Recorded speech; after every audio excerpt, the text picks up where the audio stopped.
हाल चाल बढ़िया एकदम। जय Hind friends, my name is Ari Styles and welcome to all in your incredible platform Ari Styles KC214। So guys देखो, हम यहाँ पढ़ने वाले हैं बेसिकली एनाटॉमी ऑफ कॉकरोच की एनाटॉमी। और इसमें हमने अभी तक कहाँ तक कवर कर लिया है कॉकरोच की एनाटॉमी में हम बात करें तो हमने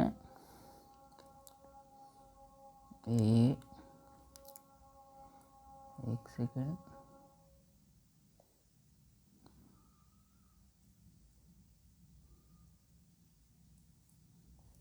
हमने कहाँ तक एलिमेंट्री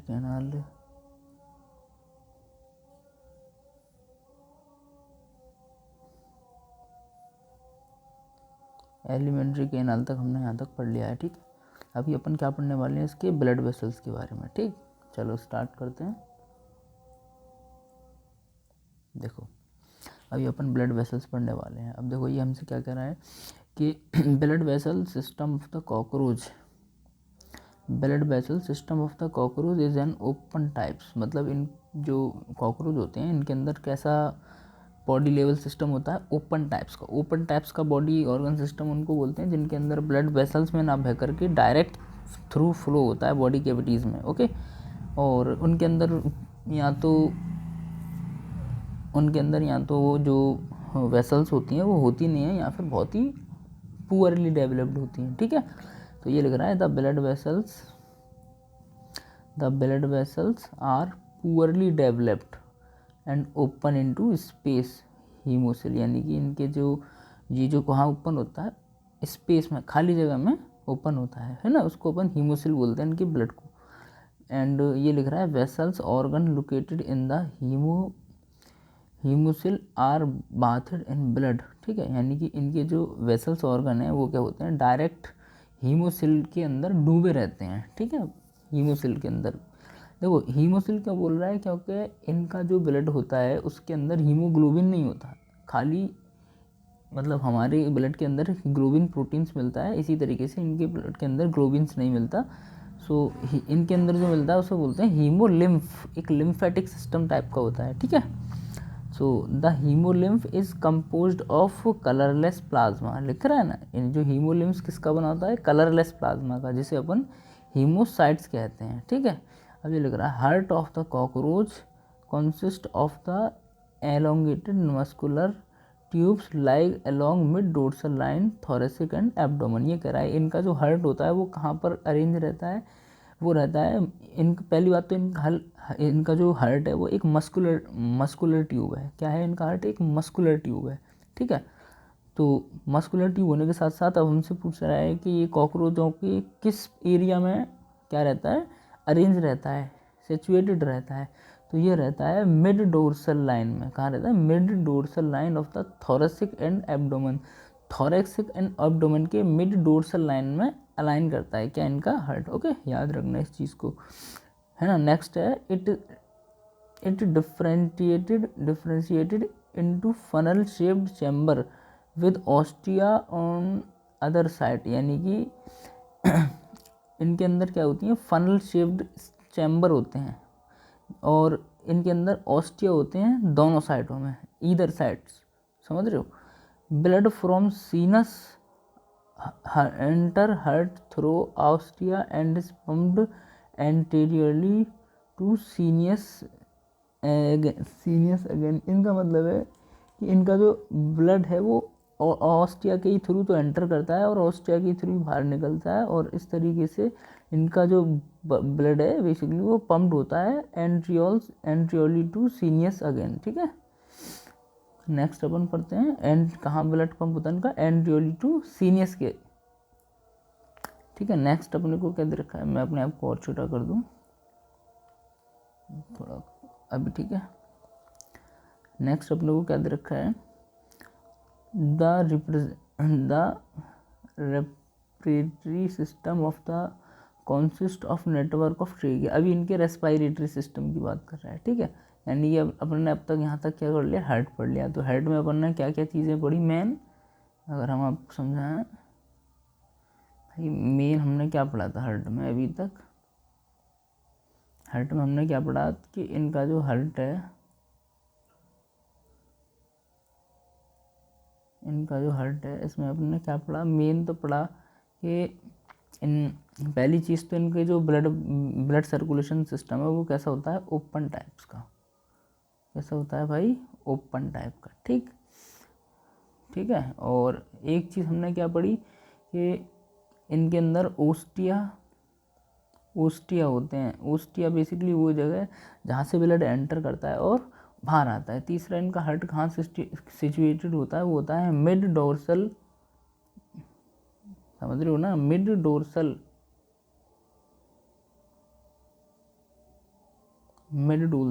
डोर्सल में, और एब्डोमेन में, और मतलब तुम्हारे थोरेसिक। ठीक है, कोई दिक्कत तो है नहीं यार। और कोई चीज़ इसमें है नहीं, इतना ही दे रखा है अपने को, इतना जितना दे रखा है सफिशिएंट है पढ़ना। ठीक है। Different into funnel shaped chamber, इनके जो चेम्बर होते हैं फनल शेप्ड टाइप के होते हैं। ठीक है, ये भी तुम याद रखना। चलो नेक्स्ट इनका आ जाता है रेस्पायरेटरी सिस्टम। तो अपन रेस्पायरेटरी सिस्टम को पढ़ेंगे। तो यहाँ लिख रहा है, तो ये जो रेस्पायरेटरी सिस्टम है consist of a network of trachea, यानी कि ये एक ट्रैकिया के नेटवर्क का बना होता है। ट्रैकिया क्या होती है, बेसिकली इनकी जो सांस लेने की नली होती है उसको अपन इंग्लिश में ट्रैकिया बोलते हैं। That open through 10 pair of small holes is called sprinkles present on the lateral side of body, यानी कि इनके जो ट्रैकिया होते हैं वो कहाँ, मतलब जो स्टार्टिंग होती है उसकी बात कर रहा है। तो इनका जो ट्रैकिया मतलब ट्रैकिया में कौन ओपन हो रहा है, तो बेसिकली इनकी स्टार्टिंग होती है 10 पेयर ऑफ स्मॉल होल्स। इनके जो मुंह में ओपन होते हैं 10 पेयर्स होते हैं, मतलब 10 पेयर्स ऑफ स्मॉल होल्स, बहुत छोटे छोटे, है ना। इनको अपन क्या बोलते हैं, स्पायरिकल्स। और ये कहाँ होते हैं, लेटरल साइड ऑफ बॉडी। कहाँ होते हैं, लेटरल साइड ऑफ बॉडी। ठीक है। Thin branching tubes, trachea tubes, some divide into tracheoles, carry oxygen from the air to all the part, यानी कि इनकी जो ट्रेकियल ट्यूब्स होती हैं वो फिर से फर्दर सब डिवाइड होती हैं और वो क्या बनाती हैं, ट्रेकियोल्स बनाती हैं। और ये ट्रेकियोल्स क्या करती हैं, ऑक्सीजन को बॉडी के डिफरेंट पार्ट में भेज देती है। ठीक है, कोई दिक्कत तो नहीं है ना। नेक्स्ट अपन चलते हैं नेक्स्ट पेज पे। तो यहाँ पर अपने को क्या दे रखा है, चलो भाई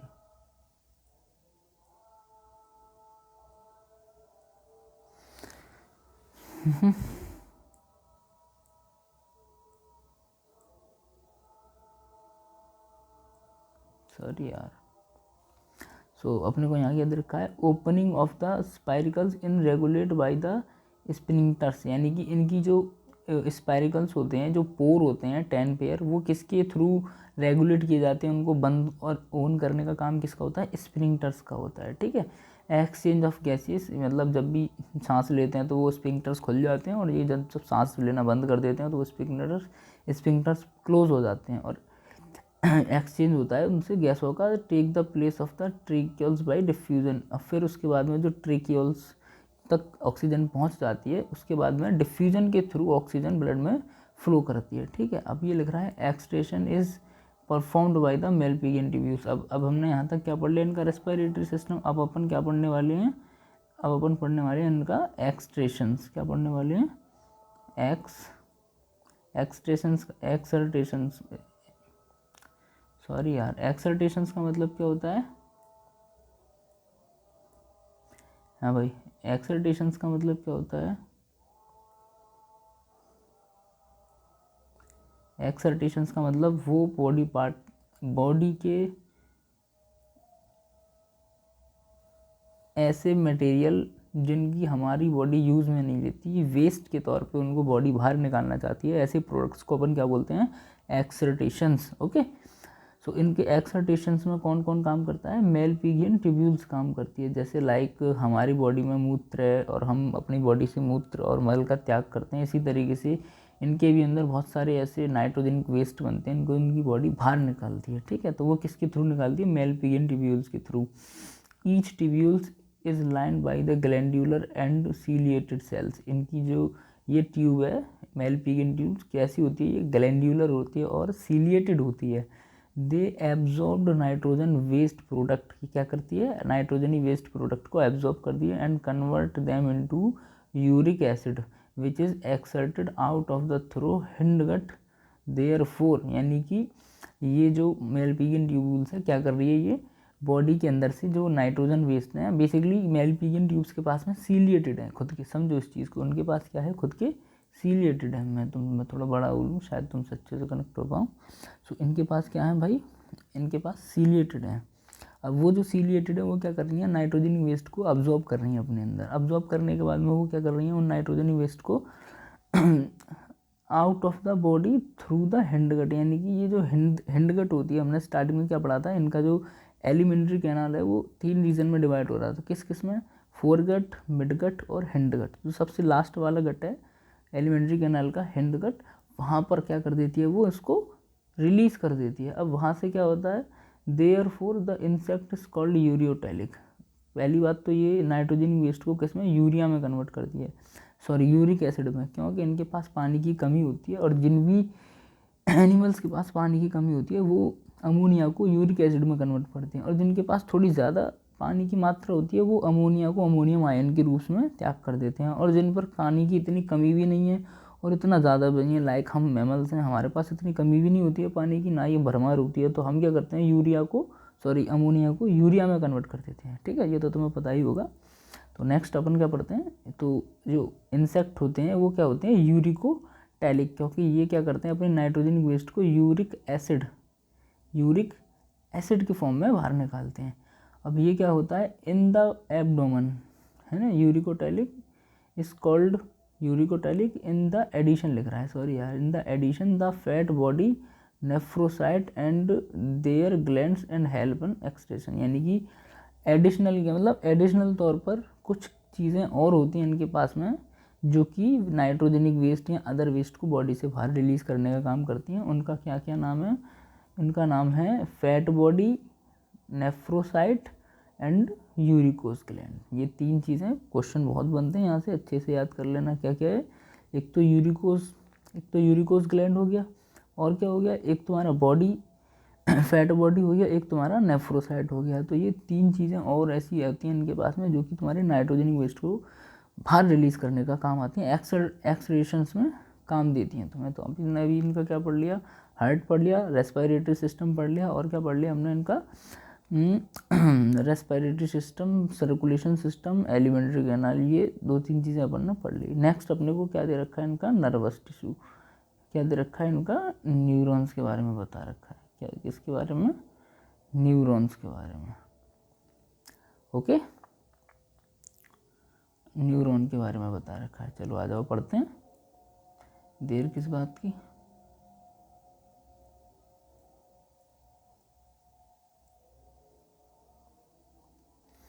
तो एक सेकंड, इसको थोड़ा ऊपर कर लेते हैं। चलो आ जाओ। तो अपने को दे रखा है द नर्वस सिस्टम, अरे यार, तो ये दे रखा है अपने को the nervous system of the cockroach consist of A series of fused segment arranged ganglia joined by the parallel longitudinal tube connectively on the ventral side। यानी कि हमसे कह रहा है इनका जो नर्वस सिस्टम है कॉकरोच का, वो बेसिकली क्या है, एक सीरीज में फ्यूज रहता है आपस में, सेगमेंट्स में होता है, सेगमेंट्स में अरेंज रहता है, मतलब डिवीजन्स में रहता है, खंडों में रहता है। ठीक है, और क्या लिखा है आगे, और ये joined by the parallelly longitudinal connective, मतलब पैरेलली लॉन्गिट्यूडनल कनेक्ट रहता है आपस में ऑन द वेंट्रल साइड, यानी कि वेंट्रल साइड से, समझ रहे हो, यानी कि आपस में कनेक्ट रहता है पैरेलली वेंट्रल साइड से। अब आगे लिख रहा है 3 ganglia lie in thoracic and 6 in the abdomen. यानी कि इनके 3 गैंग्लिया, मतलब पहली चीज़ हमने क्या पढ़ी कि इनका जो बेसिकली न्यूरॉन सिस्टम है, गैंग्लिया में डिवीज़न रहता है और डिवीज़न में रहता है अलग अलग, तो अलग अलग बॉडी पार्ट में अलग अलग क्वांटिटी मिलती है। तो अगर हम बात करें थोरेसिक पार्ट की, तो वहाँ पर कितने 3 गैंग्लिया के क्या मिलते हैं, क्लस्टर मिलते हैं, गुच्छे टाइप के मिलते हैं, और बाकी 6 इन द एब्डोमन, यानी कि एब्डोमन का जो पार्ट्स है कॉकरोच का, वहाँ पर 6 मिल रहे हैं सेगमेंट्स, किसके, गैंग्लिया के। ठीक, नेक्स्ट पढ़ते हैं, the nervous system of the cockroach is sharped through the body. तो nervous system of the cockroach क्या है, separate throughout the body, यानी कि इस तरीके से पूरी बॉडी में नर्वस सिस्टम फैला रहता है, सेपरेट रहता है। The lead hold of bit nervous system white the rest. यार एक सेकेंड, इसको मैं बैक कर लूँ एक बार, ठीक है, अब ठीक है यार, है ना। ये लिख रहा है the head all the bit in nervous system will body the rest situated along the ventral part of its body, यानी कि ये कराएगा इस तरीके से इनका नर्वस सिस्टम रेस्ट में सिचुएटेड रहता है अलोंग द वेंट्रल बॉडी में, वेंट्रल मतलब ventral side of the body भी इस तरीके से अरेंज रहता है। So now you understand that if the head of cockroach of cut off, यानी ये लिख रहा है सो हाउ यू अंडरस्टैंड, तो क्या तुम समझे कि किस तरीके से कॉकरोच को अगर हम उसका हेड को कट कर दें, सर काट दें, तब भी वो किस तरीके से still a long 1 week in head region, यानी कि इनका मतलब अगर हम उनका सर भी काट दें तब भी वो लगभग 1 वीक तक अलाइव जिंदा रह सकते हैं। क्यों, रीज़न यही है कि इनका brain responsed by the super oesophagus ganglia which supply nerve to antenna and compound, मतलब इनके जो मेन पार्ट होता है कुल मिलाकर के कॉकरोच का, वो एब्डोमेन साइड में होता है, हेड में। इनके बॉडी का मेन जो ब्रेन है वो इनके सर में नहीं रहता, हेड में नहीं रहता, इसीलिए इनका सर काटने पर भी ये 1 वीक तक जिंदा रह सकते हैं। ठीक है, ये कहावत तो आपने सुनी होगी। इसके आगे लिख रहा है इनका जो ब्रेन है वो कौन रिप्रेजेंट करता है, सुप्रा ईजोफेगल गैंग्लियन। कौन करती है, सुप्रा ईजोफेगस गैंग्लियन। तो इनके पास क्या होती है, एक सुप्रा ईजोफेगस गैंग्लियन होती है, वो रिप्रेजेंट करती है इनके माइंड को। और ये कहाँ होती है, ये supply nerve attendance of the component eye. और ये क्या करती है, ये जो इनकी आई होती है, आँख होती है, नर्व्स आँख होती है, उनको एंटीना एंड कंपाउंड आई, मतलब उनको क्या करती है, नर्व्स निकलती हैं, मतलब जो इनकी सुप्रा ईजोफेगस है, ब्रेन रिप्रेजेंट करती है, वहाँ से गैंग्लियन निकलती हैं और वो सप्लाई करती हैं एंटीना एंड आई को, नर्व सप्लाई करती हैं। ठीक है, इसके बाद में in the cockroach the sense organs are antenna, eye, maxillary, palps and labia help anal cercal ETC compound eye are the situated at the dorsal. दोबारा पढ़ते हैं, क्या लिख रहा है, in the cockroach the sense organs are antenna, eye, maxillary, palps, labials, antenna and compound eye situated at the dorsal surface of the head, यानी कि इनके जो सेंस ऑर्गन्स होते हैं, मतलब ये सुप्रा ईजोफेगस गैंग्लिया से जो नर्व्स निकलती हैं वो तुम्हारी क्या करती हैं, वो सप्लाई करती हैं इनके सेंस ऑर्गन्स में, जैसे एंटीना है, आई है, मैक्सिलरी पल्प्स है, लेबियल्स है, एनाल सरसी है, ये बेसिकली सारी चीज़ें होती है, ये सेंस ऑर्गन्स हैं। कैसे हैं, सेंस ऑर्गन्स हैं। ठीक है, इसके बाद में लिखा है हमारा, इनकी जो आई है वो किसकी बनी होती है, ये लिख रहा है compound eye are situated at dorsal surface of the head, यानी कि इनकी जो आँखें हैं वो कहाँ सिचुएटेड रहती हैं, इनके हेड के डोर्सल साइड में। Each eye consist at the about 2000 hexagonal ommatidia, इनकी हर एक आई में, यानी ईच आई क्या कर रही है, ईच आई में 200 नहीं है 2000 यानी 2000 हेक्सागोनल ओमिटिडिया मिलती हैं। अब इस ओमिटिडिया से इनका क्या हो जाता है, with the help of several ommatidia a cockroach can receive several image of body an object, यानी किसी एक ऑब्जेक्ट की सेवरल इमेज देख सकते हैं, है ना। इस तरीके को अपन क्या बोलते हैं, the think of the vision known as a mosaic vision, इस तरीके के विजन को अपन क्या बोलते हैं, मोज़ेक विजन बोलते हैं। आगे लिख रहा है with the more sensitively but less resolution, मतलब इस तरीके की जो आवाज़ तो आ ही रही होगी, मतलब इस तरीके की जो विज़न होता है मोज़ेक विज़न, इसमें क्या होती है, इनकी सेंसिटिव लेस होती है लेकिन रेजोल्यूशंस बहुत ज़्यादा होता है, मतलब कम सेंसिटिव और मोर सेंसिटिव होते हैं, सॉरी यार माफ़ करना, कैसे होते हैं, मोर सेंसिटिव होते हैं बट लेस रेजोल्यूशंस वाले होते हैं। ठीक है, being common during night hence called the nocturnal vision. Cockroach are dioecious and both. अब देखो यहाँ तक अपन ने क्या पढ़ लिया, इसका नर्वस सिस्टम पढ़ लिया, ठीक है। अब अपन क्या पढ़ने वाले हैं, इनका, अब यहाँ से यहाँ तक अपन क्या पढ़ने वाले हैं, इनकी न्यूरॉन्स के बारे में। सॉरी न्यूरॉन्स नहीं, इनके सेक्स के बारे में, ठीक है। चलो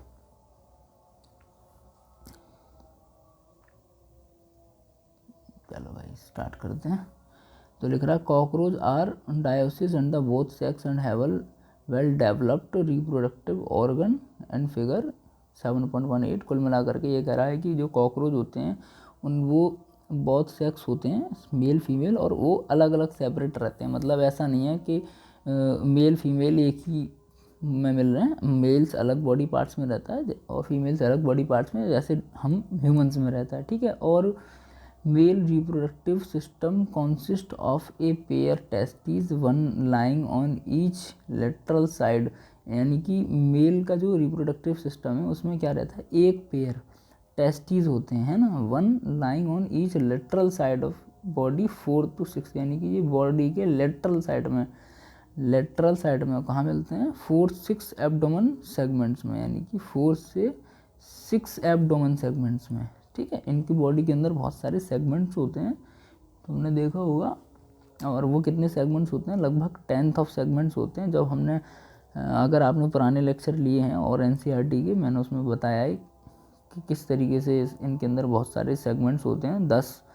तो जो इनके मतलब 7th 8th 9th में मेल फीमेल रिप्रोडक्टिव सिस्टम है, वहीं इनके और 9th 10th में मतलब मेल्स रिप्रोडक्टिव सिस्टम अरेंज करता है। किस तरीके से ये सारी चीज़ें पढ़ा रखी हैं, जाके चेक कर लेना प्रीवियस लेक्चर में जाकर के, ठीक है।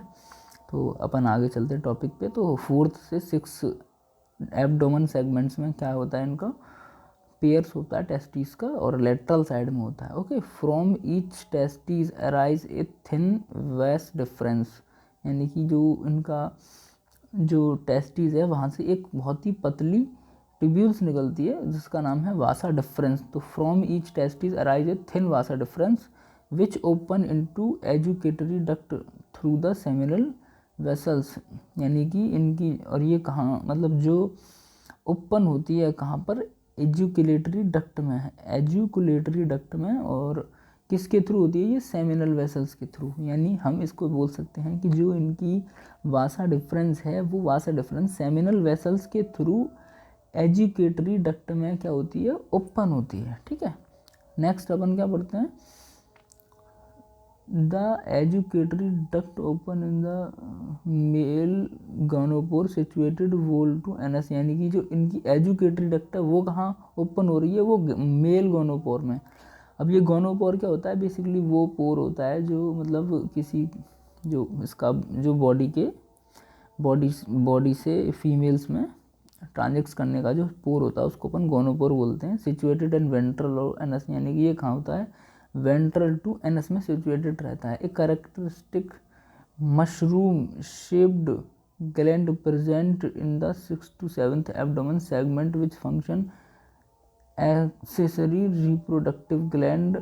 यानी कि इनके पास में एक मशरूम की लाइक स्ट्रक्चर, मशरूम जैसी स्ट्रक्चर की एक ग्लैंड्स होती है, वो कहाँ होती है, 6th to 7th एब्डोमेन में होती है। मतलब जो सेगमेंट्स होते हैं उनके अंदर बहुत सारे, उसमें एब्डोमेन के 6 से 7th एब्डोमेन वाले सेगमेंट्स में प्रेजेंट होती है एक मशरूम लाइक ग्लैंड, ओके। और ये क्या कर रही है, फंक्शन होता है इसका एक्सेसरी रिप्रोडक्टिव ग्लैंड है। बहुत सारे फंक्शन होते हैं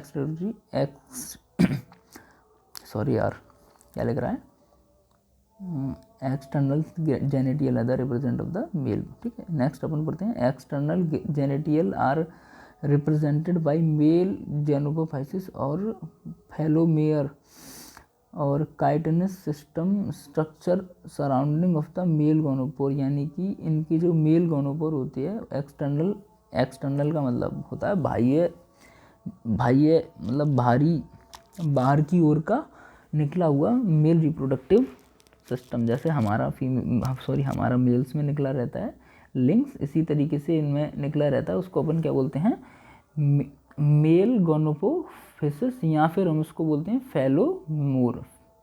ठीक है, अब ये क्या होता है बेसिकली, इसके चारों तरफ एक काइटिन का लेयर्स मिलती है, किसकी, काइटिन्स की, है ना, asymmetrically structure surrounding the male gonopore, यानी कि जो मेल गोनोपोर होते हैं उसके सराउंड में क्या मिलती है, एक काइटिन्स की स्ट्रक्चर होती है बहुत ही मजबूत, जो कि प्रोटेक्ट करती है इनके गोनोपोर को। The sperm are stored in the seminal vessels, यानी कि इनकी जो सेमिनल वेसल्स होती हैं, कौन सी, जो वासा डिफरेंस से लेकर के एजुकेटरी डक्ट में कौन लेके जा रही थी, सेमिनल वेसल्स लेके जा रही थी, है ना, कौन लेके जा रही थी, सेमिनल वेसल्स लेके जा रही थी, मैंने बताया तो था, देखो यहाँ पे लिख रहा है 4 to 6 abdominally segments from the each testes arise a thin vasa difference which is opened through the seminal vessel। देखो ये लिख रहा, तो ये क्या है, सेमिनल वेसल्स कहाँ से लेके जा रही है, वासा डिफरेंस से कहाँ तक, एजुकेटरी डक्ट तक। अब ये जो सेमिनल वेसल्स है इसके अंदर क्या होता है, जब स्पर्म्स का स्टोर हो जाते हैं, so are glued the together into the form bundles called the spermatophore which is the discharge during completions, यानी कि ये जब उसमें स्टोर हो जाते हैं और स्टोर होने के बाद में जब इनकी क्वांटिटी बहुत ज़्यादा हो जाती है तो ये क्या हो जाता है, बेसिकली डिस्चार्ज हो जाते हैं, निकल जाते हैं, रिलीज़ कर देते हैं अपने फीमेल्स बॉडी पार्ट में। ओके, नेक्स्ट अपन फीमेल्स को पढ़ते हैं, तो यहाँ लिख रहा है the female reproductive system consist of the 2 large ovaries, यानी कि फीमेल रिप्रोडक्टिव सिस्टम में 2 लार्ज यानी कि बड़ी ओवरीज को रखा जाता है। अब ये क्या है, laterally in the 2 to 6 abdomen, 2 and 6 abdomen segments, यानी कि फीमेल्स में 2 से 6 एब्डोमिनल सेगमेंट्स के अंदर क्या मिल रही है, इनकी ओवेरी अलाइन कर रही हैं। ठीक है, लेटरली, ये याद रखना, लेटरली अलाइन करती हैं, और इसी तरीके से मेल्स का याद रखना, मेल्स का भी लेटरली अलाइन करती हैं। ठीक है, सो नेक्स्ट अपन पढ़ते हैं, each ovary is formed of A group of 8 ovarian tubes और ओवेरियोल्स, यानी कि इनकी जो ओवेरी होती है वहाँ से क्या निकलती है, ग्रुप ऑफ 8 ओवेरियन ट्यूब्स निकलती हैं, मतलब 8 ओवेरियन ट्यूब्स का क्या निकलता है, ग्रुप निकलता है, एंड इसको अपन ओवेरियोल्स भी बोलते हैं, containing A chain of a developing ओवा, यानी कि ये क्या करती हैं, एक चेन बनाती हैं, डेवलप करती हैं, जिसे अपन ओवा कहते हैं, और यहाँ से एक oviduct to each ovary unit into a single median oviduct, यानी कि ओवा से क्या निकलती है, एक विडक्ट निकलती है, और वो मतलब ओविडक्ट निकलती है, ओविडक्ट निकलने के बाद क्या करती है, ovary unit into a single median oviduct also called vagina. ठीक है, वहाँ से मतलब ओविडक्ट निकलती है, और ओविडक्ट क्या है, एक single median oviduct also called vagina, vagina में जाकर अलाइन कर जाती है, which open into the genital chamber, और ये कहाँ एक जेनेटियल चैम्बर में ओपन होती है। A pair of spermathecae is present in, एक मिनट इसको काट देते हैं, हाँ अब ठीक है, निकल कर था, spermatheca is the present of the 6 segment, यानी कि इनके पास एक जोड़ी स्पर्मिथिका प्रेजेंट होती है, कहाँ पर, 6th सेगमेंट में। और स्पर्मिथिका का काम क्या होता है, जो स्पर्म्स फीमेल मेल से जितने भी स्पर्म्स रिलीज होते हैं उन सबको कलेक्ट करना, है ना। Segments open into the genital chamber. ठीक है, sperms are the transit the red through the spermatophore, their fertilised egg are encased in capsules called ootheca, यानी कि जो स्पर्म्स रिलीज होते हैं वो कहाँ पर ट्रांसक्रिट हो जाते हैं, स्पर्मेथोपोर से, और स्पर्मेथोपोर से ट्रांजिट होने के बाद में जो फर्टिलाइज्ड अंडे होते हैं इनकेस्ड इन कैप्सूल्स, उनके ऊपर एक आवरण बन जाता है और उसमें वो बंद हो जाते हैं, जिससे अपन कैप्सूल्स बोलते हैं। और वो जो कैप्सूल्स होता है उन अंडों के साथ मिलकर अलाइन कर कर के एक स्ट्रक्चर बनाता है, जैसे बोलते हैं ओथेसिया। ओथेसिया यहाँ oothecae is a dark reddish to black brown capsules, यानी ओथेसिया कैसा होता है, डार्क यानी गहरे लाल कलर का या ब्लैक ब्राउन कैप्सूल्स होता है। About the 3/8 mm long they are the dropped, यानी कैसा होता है ये 3/8 mm लंबा होता है। ठीक है, नेक्स्ट अपन पढ़ते हैं भाई, ये इनका रिप्रोडक्टिव सिस्टम समझा रखा है डायग्राम में, अच्छे से चेक कर लेना। ओके। चलो, तो ये लिख रहा है,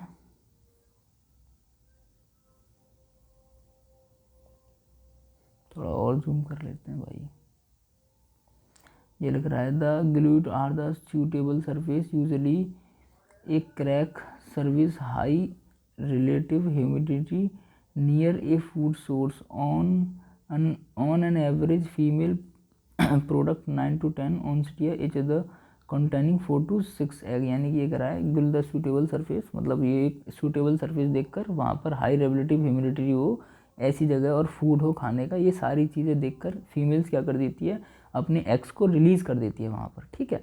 अब उसके बाद में होता क्या है कि इनकी जो एक बार में एक फीमेल्स कितने 9 से 10 उथेसिया को रिलीज़ करती है, मतलब एक बार में कितने 9 to 10 उथेसिया रिलीज़ करती है। और हर एक 9 से 10 उथेसिया के अंदर मतलब एवरी उथेसिया में कितने होते हैं 14 to 16 एग प्रेजेंट रहते हैं। यानी कि हम बोल सकते हैं अप्रोक्सी 140 to 160 एग्स प्रेजेंट होते हैं इनके, समझ रहे हो ना, 140 to 160 एग प्रेजेंट करती है एक बार में, ठीक है। The developed of the Periplaneta americana, ये जो क्वालिटी है वो किसके अंदर डेवलप्ड है, प्लेरीपेरेटा अमेरिकाना में, ठीक है, क्योंकि जो कॉमनली मिलता है।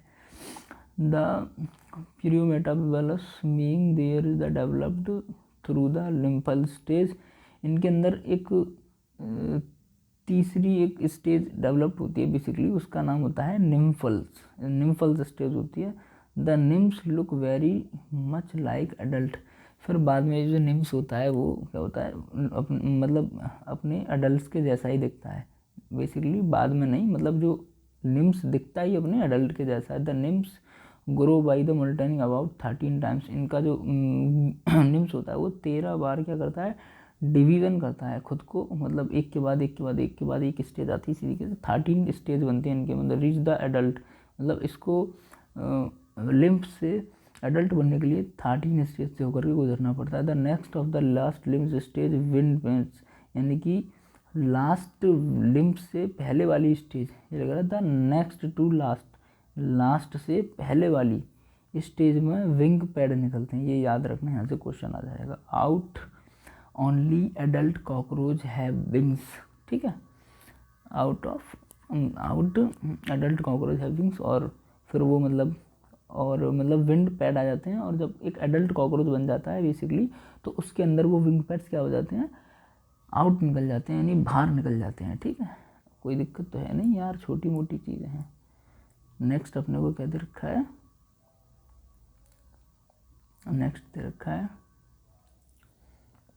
Many species of the cockroach are wild and are no economically importance, मतलब देखो नॉर्मली हमें कॉकरोच के इम्पोर्टेंस के बारे में नहीं पता है इतना ज़्यादा कि हमारी क्या मदद करते हैं, बट हाँ a few species the around human habits, मतलब कुछ ऐसी इनकी स्पीसीज़ हैं जो कि ह्यूमंस के अराउंड सर्वाइव करती हैं, मिलती हैं, बट दे आर ए पीस्ट, हमारे लिए किसी अच्छा काम नहीं करती, ये हमारे लिए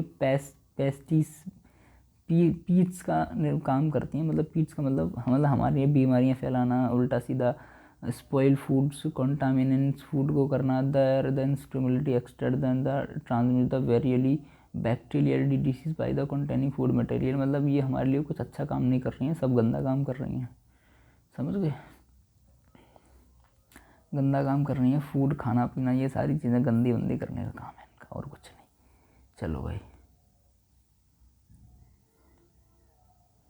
चलो भाई स्टार्ट करें। सो गाइज अपन आ गए हैं क्रॉक, सॉरी यार थोड़ा जूम कर लूँ, तो अपन आ गए फ्रॉक पे, ठीक है, राना टिग्राना। तो ये लिख रहा है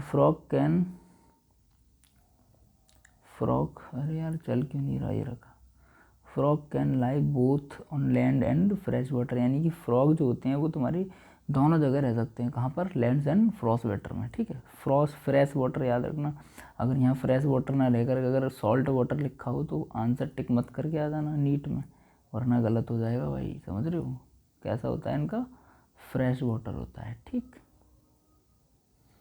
and belong to classes amphibians and phylums chordates, यानी कि ये कहाँ बिलोंग करते हैं, इन एम्फीबियंस तो फाइलम होता है इनका, और कॉर्डेट्स इनका फाइलम से मतलब क्लास तो एम्फीबियंस है और कॉर्डेट्स फाइलम है। The most common species of frog Rana tigrina, ज़्यादातर मिलने वाली कॉमन जनरली कौन सी है, राना टिग्राना। बहुत सारी होती हैं वैसे इनकी, बट मेनली राना टिग्राना, तो अपन इसमें राना टिग्राना की बात करने वाले हैं। तो ये हमसे क्या कह रहा है, तो ये कह रहा है they do not have constant body temperature, इनका बॉडी टेम्परेचर कॉन्स्टेंट नहीं रहता है। Their body temperature vary with the temperature of the environment, environment का टेम्परेचर अगर वेरी कर रहा है तो इनका भी बॉडी टेम्परेचर वेरी करेगा, क्योंकि वो कांस्टेंट नहीं है। लाइक ह्यूमंस की तरह हमारा 37 डिग्री का टेम्परेचर है, वो कांस्टेंट रहता है। चाहे एनवायरनमेंट कैसा भी एक्सचेंज हो, हमारा बॉडी टेम्परेचर कांस्टेंट ही रहता है, बट इनका कांस्टेंट नहीं रहता, इनका वेरी करता है एनवायरनमेंट के साथ में। Such animal are called cold blood or picometers. You might have also noticed change in color. The iron will there are the grass of the color and dry land. देखो ये कह रहा है कि such animal are called cold blooded और पिकियोथर्मल्स, मतलब ऐसे जो एनिमल्स होते हैं उनको अपन कोल्ड ब्लडेड या फिर पिकियोथर्मस बोलते हैं, जिनका बॉडी टेम्परेचर कांस्टेंट नहीं रहता। तो ये क्या हो जाएगा, एक कोल्ड ब्लडेड एनिमल्स हो जाएगा। So you might have also noticed change in the colour of the frogs where they are the grassing underlings, मतलब तुमने कभी नोटिस किया होगा कि जो कॉकरोच बोल रहा हूँ, जो फ्रॉक्स होते हैं वो अपना कलर चेंज करते हैं। लाइक जैसे घास, हरी घास में चले गए तो अपना खुद का कलर हरा कर लेंगे, कभी ये सूखे ड्राई एरिया में चले गए तो एकदम ड्राई जैसी अपनी स्किन कर लेंगे। तो ये होता क्यों है, basically they have ability of the change colour hide them from their enemy, यानी कि ये अपने आप को खुद को बचाने के लिए अपने एनिमी से अपने अंदर कलर चेंज करते हैं। सो ये क्या कहलाता है इनका, कैमोफ्लेग। इस कंडीशंस को अपन क्या बोलते हैं, कैमोफ्लैग, सॉरी यार कैमिलू नहीं दिख रहा, बोल रहा है camouflage. This protective colouration is called mimicry, यानी कि इस तरीके से कलर की वजह से अपने आप को बचाने की क्षमता जो होती है, इसको अपन क्या बोलते हैं, मिमिक्री बोलते हैं। You may also know that frog are not seen during peak summer and winter, during this period they take shelter in a deep brown to protect them, यानी ये लिख रहा है कि मिमिक्री होती है। You are may also then frog not seeing during peak summer and winter, यानी कि आपने कभी समर और विंटर में फ्रॉग को नहीं देखा होगा। इसका मतलब क्या है कि ये उस पीरियड के दौरान क्या करते हैं, अपनी बॉडी को शेल्टर, मतलब shelter in deep brown of the protect them, मतलब ये अपनी बॉडी को बचाने के लिए क्या करते हैं, शेल्टर कर जाते हैं, हेलोसिनेशंस कर जाते हैं। तो मतलब डीप नींद में चले जाते हैं कुल मिला करके, ठीक है। So the extreme heat and cold में, तो अब ये लिख रहा है days in summer sleep aestivations and winter sleeps hibernations, यानी कि जब ये गर्मियाँ बहुत ज़्यादा पड़ती हैं तो अपनी बॉडी को बचाने के लिए एक बहुत ही गहरी नींद में चले जाते हैं। इस कंडीशंस को क्या बोलते हैं, एस्टिवेशंस। वही कंडीशन जब जाड़ों में होती है ठंड से बचाने के लिए, तो इस कंडीशन को बोलते हैं हाइब्रिनेशंस। ये सिर्फ तुमने ज़्यादातर ये बरसात के मौसम में निकलते हैं, ठीक है। सो इतना ही अभी अपने को दे रखा है। नेक्स्ट पार्ट में अपन पढ़ेंगे इनकी मॉर्फोलॉजी के बारे में। तब तक के लिए मिलते हैं अगली वीडियो में। जय हिंद। ओके, बने रहिए अपने साथ भाई। एक एक चीज़ देखो, एक एक चीज़ अपन पढ़ेंगे, इसकी एक एक चीज़ अच्छे से अलाइन करके बाय द वे पढ़ेंगे। और तुम्हें कोई भी डाउट्स हो तो मेरे से पूछ सकते हो, कमेंट में बता सकते हो, और मैं अपना पर्सनल टेलीग्राम नंबर भी आपको प्रोवाइड करवा दूंगा। सॉरी, यहाँ मैं डाल दूंगा टेलीग्राम आईडी, वहाँ पे मेरे से कोई भी डाउट हो तो आप पूछ सकते हो। चैनल को सब्सक्राइब कर लें, लाइक कर दें भाई, बहुत ज़्यादा सपोर्ट की ज़रूरत है तुम्हारी, ठीक है। धन्यवाद, बहुत बहुत मिलते हैं अगली वीडियो में, तब तक के लिए जय हिंद।